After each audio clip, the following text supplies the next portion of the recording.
السلام علیکم ورحمۃ اللہ وبرکاتہ۔ ناظرین گرامی، ہمارے معاشرے کا یہ حال ہے کہ جب ہمارے معاشرے میں کسی کو طلاق دی جاتی ہے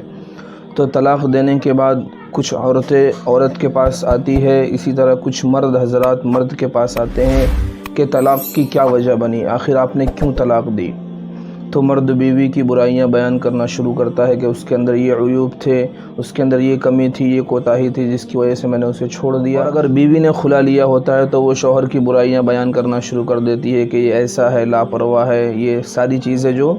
کمی کوتاہی ہوتی ہے وہ ساری عورتوں کے سامنے رکھ دیتی ہے۔ لیکن آج میں آپ کے سامنے طلاق کا ایک ایسا واقعہ پیش کروں گا کہ جس کے اندر ہمارے معاشرے کے لیے بہت ساری نصیحتیں ہیں، اور اس واقعے کو سن کر آپ حیران ہو جائیں گے کہ بھلا ایسی بھی کوئی طلاق دیتا ہے۔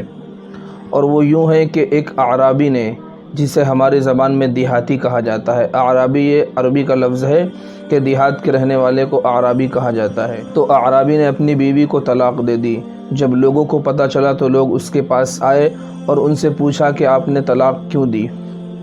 تو انہوں نے کہا کہ ابھی وہ عدت میں ہے اور وہ ابھی میری بیوی ہے، ابھی مجھ سے الگ نہیں ہوئی ہے، اس لیے میں اپنی بیوی کی برائیاں آپ کے سامنے بیان نہیں کر سکتا۔ لوگ ٹھہرے رہے، جب عدت پوری ہو گئی تو پھر لوگ واپس اس کے پاس آئے اور پوچھا آخر کیا وجہ تھی، آپ نے طلاق کیوں دی؟ تو پھر انہوں نے جواب دیا کہ وہ میرے نکاح سے نکل چکی ہے،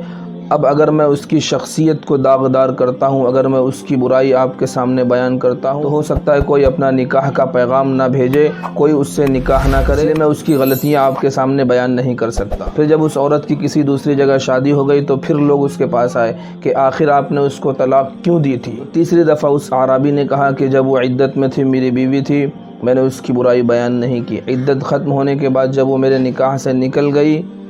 تو اس کی شخصیت داغدار نہ ہو جائے، اس وقت بھی میں اس کی برائیوں سے اور اس کے عیوب سے پردہ پوشی کرتا رہا۔ اب تو وہ میرے نکاح سے نکل چکی ہے اور کسی دوسرے کے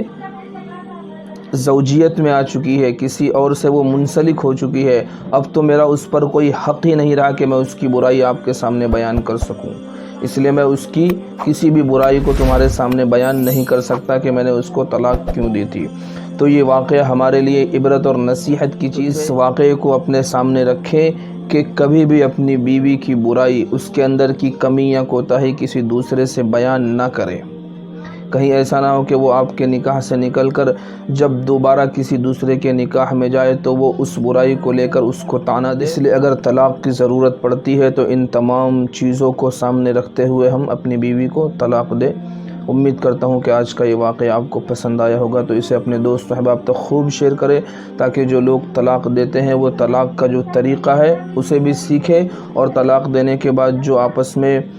ایک دوسرے کی برائیاں بیان کی جاتی ہے اس سے اپنے آپ کو بچائے رکھے۔ اللہ تبارک و تعالی ہم تمام کو عمل کی توفیق نصیب فرمائے۔ السلام علیکم ورحمۃ اللہ وبرکاتہ۔